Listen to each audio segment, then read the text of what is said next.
Section 3.3, Slope of a Line. So in our previous section we finished up with an example where we had 2 points and we looked at the change in the x-coordinates as we went from one point to another, and then we looked at the change in the y-coordinates as we went from one point to another. And in this section we want to see how that is related to the concept of the slope of a line.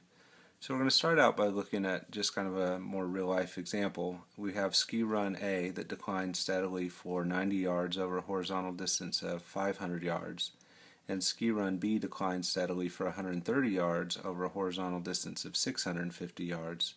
Which ski run is steeper? I think there's a temptation to just say that ski run B is steeper because it goes down 130 yards and the other one only goes down 90, but when you consider how far it goes down, you have to also consider how long it takes to go down that distance to decide which one is steeper. So let's go ahead and draw a picture and then we'll try and do the math to see how we would resolve that. So for ski run A, it says we have a drop of 90 yards, so I'm going to show a drop of 90. And it's over a horizontal distance of 500, so across is 500. Now of course this isn't how I would experience it as the ski run. We don't just drop down and then go across.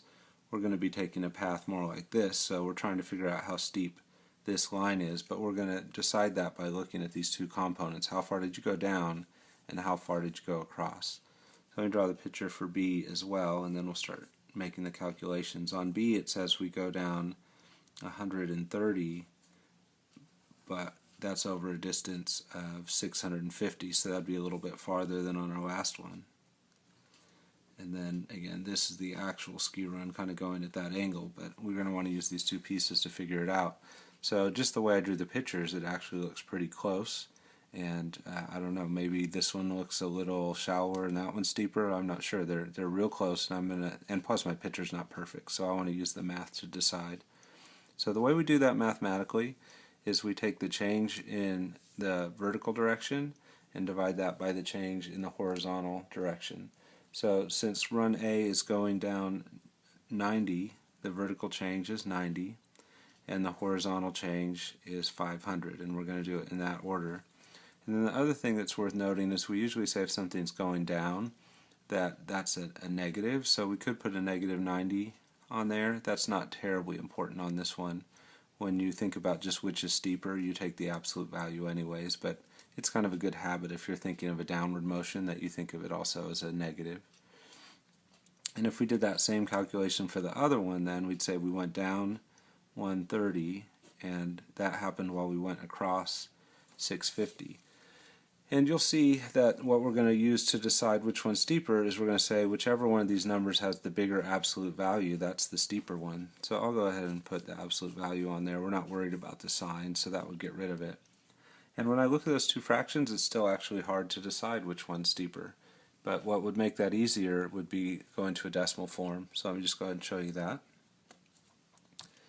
If I were to take that first fraction, and absolute value would get rid of the negative, so I'll just do the 90 over 500, I get 0.18. And I would say that that is a numerical measure of how steep this line is. And whether line B or slope B is steeper depends on how this one compares. So I'll do that one now, 130 divided by 650, and I get 0.2. I think sometimes when you want to compare these two and decide which one's bigger, it's good for them to be the same number of decimals. So since this one had 2, I'm going to add a 0 to make that one 2 as well. And then which one is steeper? I'm going to say that it ends up being the one with the bigger slope, we're going to call it, but that bigger change between the vertical divided by the horizontal. And so that's happening for line B. It's pretty close, that's why it's a hard time to tell. We're having a hard time telling between the two pictures. But if this one comes out bigger, it tells us that ski run B is the steeper one. So my answer would be ski run B is steeper.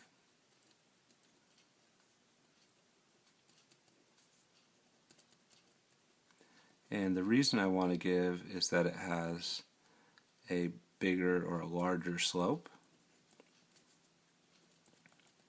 But we haven't defined slope yet, so we're going to have to see as we turn the pages what that official definition of slope is, but you're going to see that it comes based on this idea of taking the vertical change divided by the horizontal change. So we'll continue on and start to see those definitions unfold.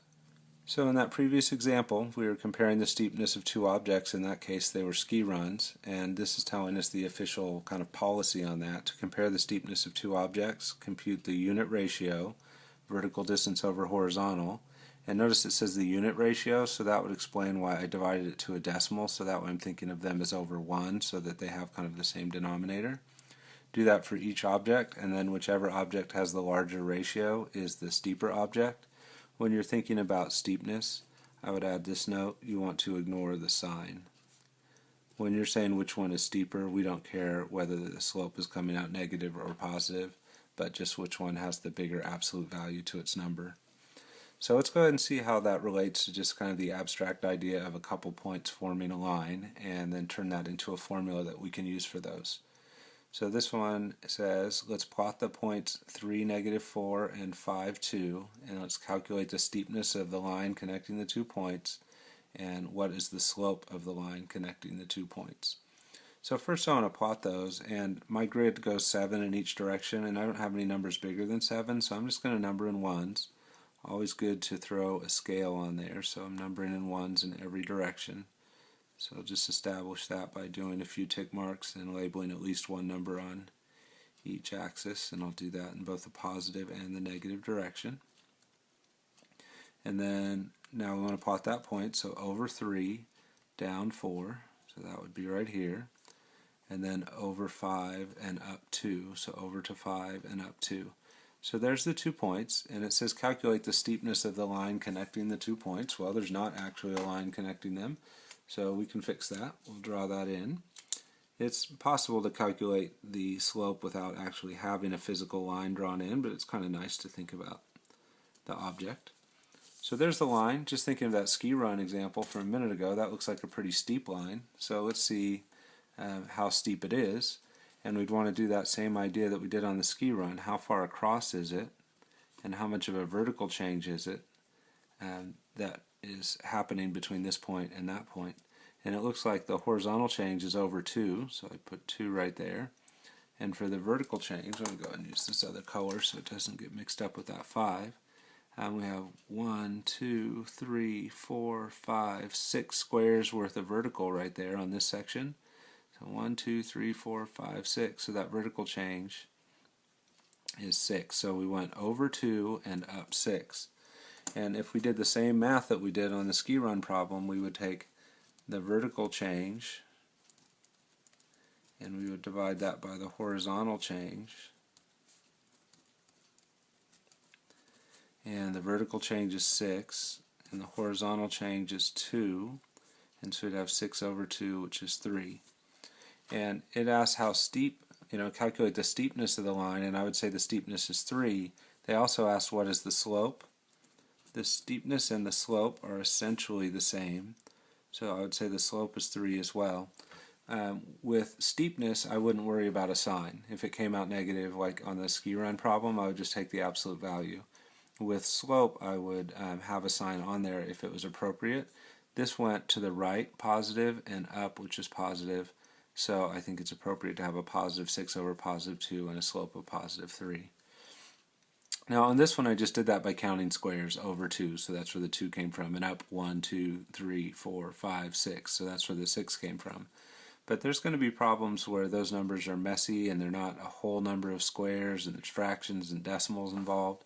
So I want to have a mathematical way to do that as well. So I want to show you that formula right here. Now when you're trying to calculate the slope, if x1, y1 is one of your ordered pairs, like that could be our first point over here, 3, -4, and then x2, y2 is another point on that line, that could be like our over 5 up 2. If those are 2 points on the line, and you can't do slope for a vertical line, so we say for a non-vertical line, then the slope of the line is the vertical change over the horizontal change. And this time we care about the sign, so if it comes out negative we'll leave it that way. And we do, for the change in the vertical, we do our ending point minus the beginning point, the ending y value minus the beginning y value, and on the bottom we put the ending x value minus the beginning x value. You could say vertical change over horizontal change. A lot of times people write that in a little bit of a shorthand. They say change in y using the Greek letter delta, which looks like a triangle, over the change in x, and that's the way I usually think of slope, is change in y over change in x, and vertical change is a change in y, and change in x is a horizontal change, so that makes sense. Alright, so let's see how this formula right here works when we try and apply it to this problem up here that we had already completed. To do that, we want to be able to think about a beginning point and an ending point on the line, and we'd let the beginning point be the one on the left, and this point on the left right here is the point over 3 down 4, and then our ending point will be this one. Again, we like to go left to right on that, so this would be our ending point, and that would be 5, 2. And then I just want to try and apply this formula and see if it calculates the same slope that we did when we just did it by counting squares. So I'm going to start off by saying that the slope is equal to the change in y over the change in x. I'm going to do that by subtracting the ending y coordinate minus the beginning y coordinate and divide by the ending x minus the beginning x. And when I start plugging in the numbers there, I have my ending y would be this height of 2 minus the beginning y, which would be this height of negative 4, so 2 minus 4. Notice we have one negative from the subtraction, another negative that actually comes from the y value itself, and it's very important that you get both of those. And then our ending x value is the 5, minus our beginning x value, which was the 3. And let's see if I can squeeze this in here a little bit. These two negatives would make a positive, so 2 plus 4 over 5 minus 3, which is 2, or 6 over 2, or 3, which is the same thing we got a minute ago. So it looks like the math formula works the same as the counting formula, but again, as I said a moment ago, it would be easier to use this math formula if these were messy. Like what if instead of 3 and negative 4, what if this is 3.107 minus 4.289 or something? That's going to be hard to do those subtractions quickly in your head. Or actually by counting, but we could do them with the formula and maybe bring in a calculator to make that a little bit easier, and we'll see that as we go through the pages. So let's go ahead and try this on a few more examples. We'll look at it both from the counting and the math point of view, though in the long run we're going to want to emphasize the counting method less and the mathematical formula more. So let's plot each of these points. So, well, first of all, let's think about scale. We've got an 8 here. That's not going to fit on this grid, so not if I number in ones anyways. But if I were to number in twos, then it'd be 2, 4, 6, 8, 10, and all of a sudden that 8 would fit. So I'm going to go ahead and do that to accommodate the bigger values. Make a scale where each one of these squares horizontally represents 2 instead of just 1. We could do that on the vertical if we want, but it's not entirely necessary because our biggest number is negative 6 on the y and a negative 3 here, and it would be a little bit of a pain to plot the negative 3 on an odd scale. So since I don't need to go to that even numbered thing, let's just stick with the standard 1. So 1, 2, 3, 4, 5, and 1, 2, 3, 4, negative 5. So as I go to plot these, it's over 2 down 3, but our scale here is 2, so over 2 just means 1 square. And down to the number 3, that would be right here. And then when we go over 8 and down 6, so over 8 is right there, and down to 6 would be right there. And then I want to go ahead and draw in that line also, just so I can kind of have a visual look on this. And sometimes people get a little bit concerned when we use a different scale on the horizontal and the vertical. And that is a pretty standard thing to do when we're graphing lines, especially if they represent real-life values. But it does distort the steepness a little bit, so I think once you start doing that, you don't want to trust just the visual of how steep does that line look. You need to do the math on it and see. So I can kind of do the counting, but the different scale makes it a little harder. But when you think about our horizontal and vertical change, here's our horizontal change, and there's our vertical change as we go left to right from this point to this one. So you ought to be careful here. When you say how far over is that, you just see 3 squares, but remember each square was 2, so it's really how far over did we go? 2, 4, 6. And then on the vertical change, this scale is in 1, so we went down 3 squares, but that really is just a change of 3, except it's downward.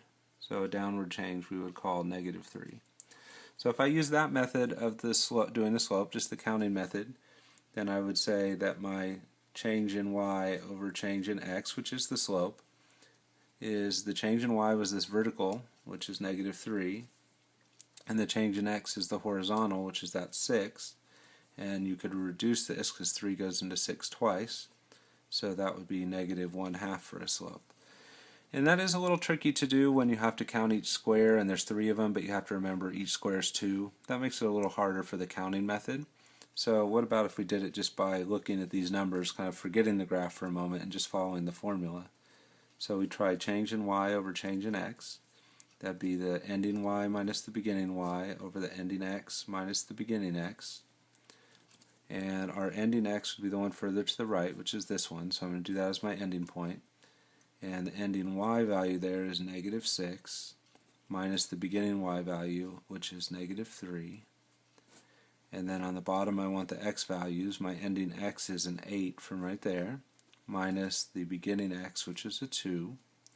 We have 2 negatives there, so that would become a positive, negative 6 plus 3. And then over 8 minus 2, which is 6. And then simplifying the top, negative 6 plus 3 would be negative 3 over 6. Notice that's the exact same thing we got when we counted, and we can reduce that and get negative 1/2. Now when I say that that's the exact same thing we got when we counted, that's true, and it actually looks like it took a lot more work. But I think it's important to realize I could have done this right here without even doing the graph. And I could have done it this method even if the numbers were messy and very hard to count out the squares. So it does take a few more steps in a sense, but you get to skip all the steps of drawing the graph, and I think that does make up for it. I want to show you real quick one other thing, which is I'm suggesting that you always make this your starting point and this your ending point. So this is x1, y1, that's x2, y2. But what if you reversed it? What if you said, nope, I'm going to make this one right here my ending and that one my starting? Then what would happen? So I'm just going to try that one more time here in blue, and I just want to show you that it actually doesn't matter too much. So if on the top when we did the change in y, if I start with the negative 3, I'd get negative 3 minus the other y value, which is negative 6. And then I would go to the x values, and I would do them in the same order. So I would do the 2, since I started with that negative 3, minus the 8. The 2 negatives up top would make a positive, so negative 3 plus 6. And in the denominator we have 2 minus 8, which is negative 6. So we get positive 3 over negative 6, but when you reduce that, you get the same negative 1/2 again. You could argue the negative's on the bottom now, but a negative can be moved up to the top or out front, so you really get the same answer. And what's actually happening there is you're thinking of it as going this way. So it's like you went left 6, which is a negative 6, and then up 3. So instead of a positive 6 and a negative 3, you're getting a negative 6 and a positive 3, but it's one of each sign, so you still end up with the same answer. So you actually don't have to worry too much about which of those points is x1, y1, and which one is x2, y2. What you do have to do is be consistent.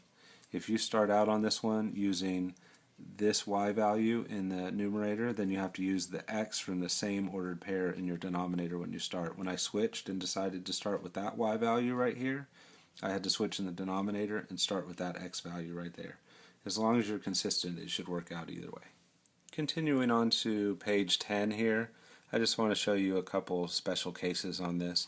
And even though the directions said to plot it first, I want to go ahead and do the math first. And I think you'll see on both of these something kind of a little weird happens. So we'll do that first, and then we'll go ahead and graph it afterwards to see what caused kind of this strange thing to happen in the slope.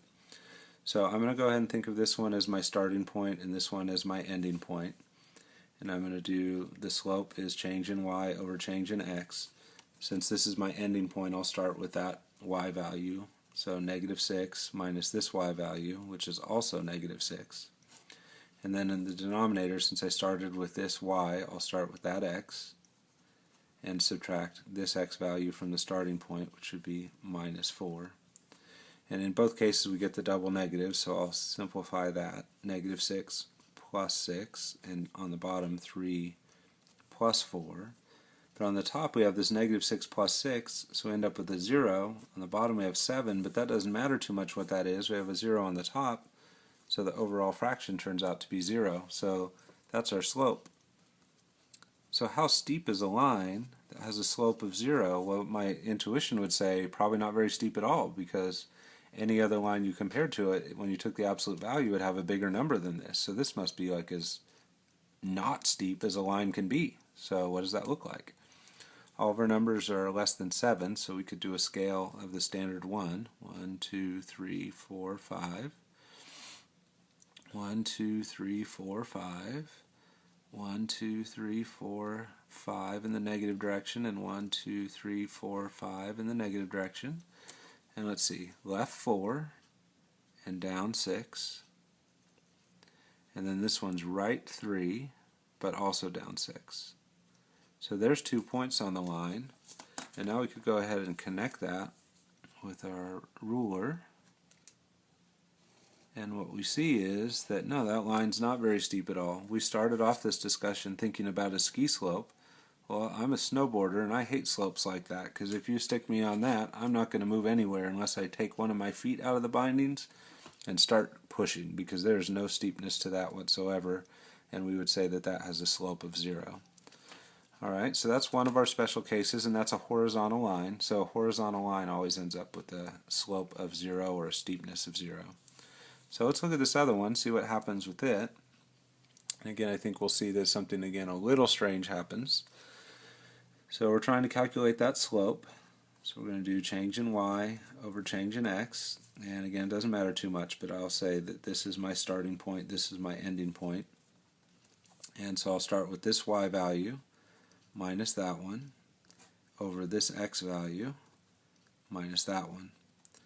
And this time we don't get any double negatives, so we can start simplifying right away. 7 minus 2 is 5. 4 minus 4 is 0. And what's 5 over 0? Sometimes there's a temptation to say 0, but we have to remember when the 0 is in the denominator, that is undefined. And when someone asks you to calculate the slope, they're asking you to calculate a number that measures how steep the line is. And this is not a number, it's undefined. So we could say that the slope is undefined, or another answer that people will say is, since there was no number, that there's no slope. So either of those would be an okay answer to the situation. That this is the line that connects these 2 points has an undefined slope, or flat out just doesn't have a slope. Either of those would be okay to say. And then so what kind of line generates that? What kind of line looks like that? All of our numbers 7 or below, so we can use the standard scale that we've been using of just ones. I'll just throw a few notches on there. You always want to have some numbering done so that if someone looks at that, they don't have to guess what your intention was for scale. They can look at your numbering and know. And over 4 up 2, that's one of the points. And over 4 up 7, that's another one. And so as you can see here, as I start getting those connected, this looks like it's going to be a vertical line this time. So our 2 special cases that we run into when we're doing slope, one of them is the horizontal line from up here where we get no slope of 0, and the other special case is the vertical line where we end up saying that there's no slope, or the slope is undefined. So those cases aren't super common as we're going through real life examples, but we want to see those just so we've kind of seen every case that could come up. So let's go ahead and summarize all those cases that we saw. We had this situation where as you go from left to right, you're making a positive run and rising up. So you have a positive over a positive and you get a positive slope. That's going to happen any time that your line is going upward from left to right. So we always read the line like we read our books, from left to right. And as we go from left to right on this, we're increasing or going up, so that's a positive slope. If you have a line that's going downward from left to right, then as you run across, which would be your denominator, you'll have to drop down to get back on the line. And that creates a negative rise since we dropped. And still, because we were moving to the right, a positive run. So we get a negative rise over a positive run, that would produce a negative slope. So positive slopes always go upward from left to right, and a negative slope always goes downward from left to right. Those are kind of the 2 main cases, and as we turn the page, we'll look at the 2 special cases as well. So we just saw that if you have a line that's going upward, you get a positive slope. If you have a line that's going downward, you get a negative slope. And we're always talking about that as you read the line from left to right. On this line, as I go from left to right, it's horizontal, so I'm not going up or down. And you remember from our work a minute ago, this is the one where the slope, or m, is equal to 0. In our other special case is the vertical line, and you can't even go from left to right on that. So remember, we measure the slope of a line by saying what's happening as we go from left to right. Is it going up? It'll be positive. Is it going down? It'll be negative. Is it staying flat? Then it'll be 0. On this one, the line doesn't even go left to right, so that question kind of doesn't make sense. What happens as we move to the right? You can't move to the right. And we saw when we did our work on the example on the previous page that that slope turns out to be undefined. So that kind of summarizes all 4 situations we can get into. The positive slope is a line that goes up from left to right. Negative slope is a line that goes down from left to right. Horizontal lines have no slope, and vertical lines have the undefined. And I think it's probably good to throw those words on just as a reminder. So this is our vertical line case, and this is our horizontal line case.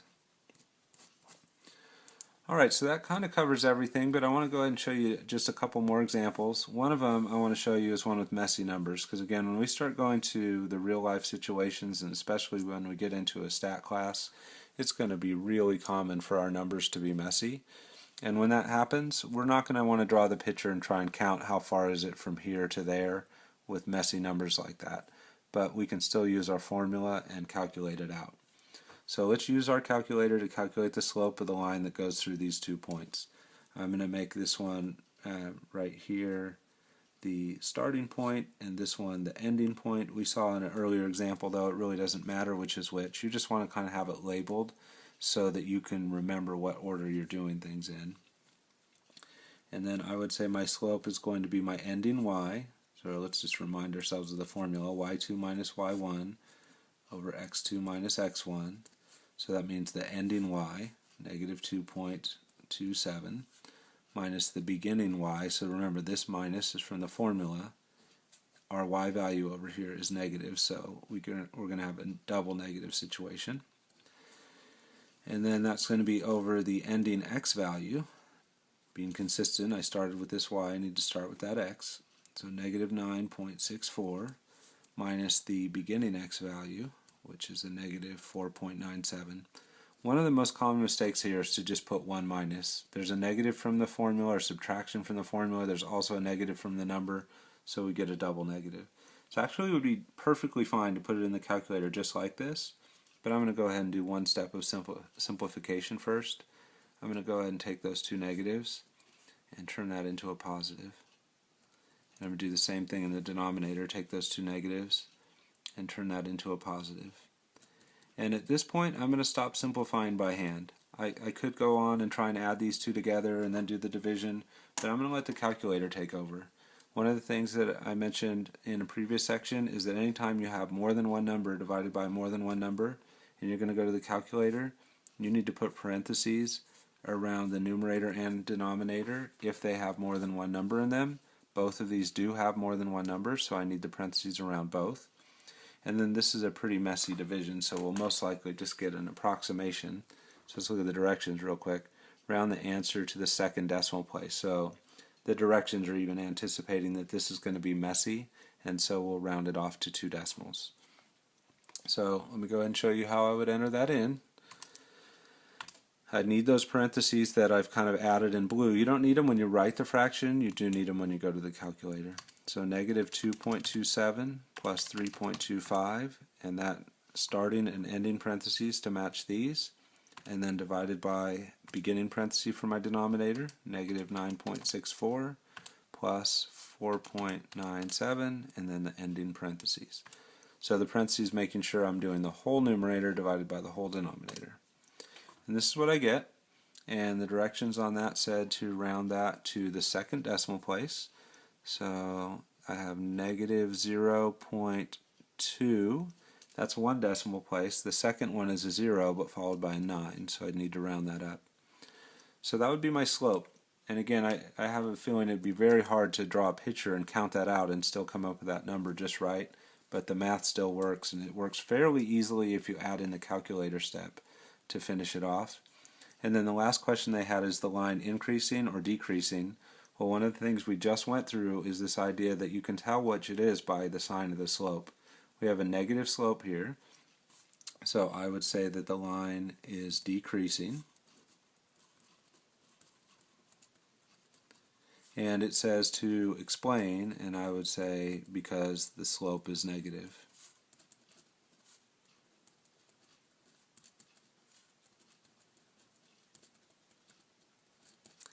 And that case may seem like the hard one, but you do get to use the calculator on it, and that simplifies it a bit. And in the long run, we're going to do a ton of those, because when we try and find linear models to describe real-life situations, we often end up with very messy slopes coming from very messy data numbers. Okay, so we have one last example here to finish off the section, and I just want to show you how we would handle calculating the slope if what they start us off with instead of 2 points is the graph of a line. So eventually, we really are talking here about what is the slope of lines, so we need to be able to handle this situation. But the way we've been doing it so far is by working with 2 points and looking at the change as we move from one to the other. So what you want to do on something like this is identify 2 points that have integer coordinates. I don't think you'd want to pick a point like this one, because while it has an integer for over, left 3, its up is messy. Like how high is that? Like 1.5 maybe? 1.6? It's hard to say. But if you pick a point like this one, both the x and the y are integers, that's going to be easier. Our x is that we're left 2, and our y is we're up 0. And then you go across and you try and find another one that's nice, and here's another one that's nice right here. And that has integer values. We're over 1, so x is 1, and we're down 1, 2, 3, 4, 5, so the y is -5. So I'm going to use those two to calculate the slope, and we could do it 2 ways. We could do it in kind of that visual way that we did before, where you say, okay, we're going to go over and we're going to go down, and how far over? 1, 2, 3. That's the change in the horizontal. And how far down? 1, 2, 3, 4, 5. And because that was a down movement, it would be a negative change. And we could just take those two and say our slope is the vertical change, -5, over the horizontal change, which is 3. I don't usually like to leave my negatives in the top for my final answer, so I'd probably say slope is -5/3. And then what if we did it by using the math method? Then we'd say m is the change in y over the change in x, and this would be my ending point because it's on the right, so maybe not necessarily to label it, but that would be my ending one. This would be my starting one. So my ending y is -5 minus my beginning y, which is 0. And then I would have my ending x, which is 1, minus the starting x, which is -2. Up top, -5 minus 0 is -5. On the bottom, the two positive negatives make a positive, so 1 plus 2. I'll move my negative out front, and the 1 plus 2 is 3, so I get -5/3, which is the same slope that I had from the graphical method. So you could count it out because it's nice numbers. If the numbers weren't nice, then you could calculate it out. Either way is fine on this problem.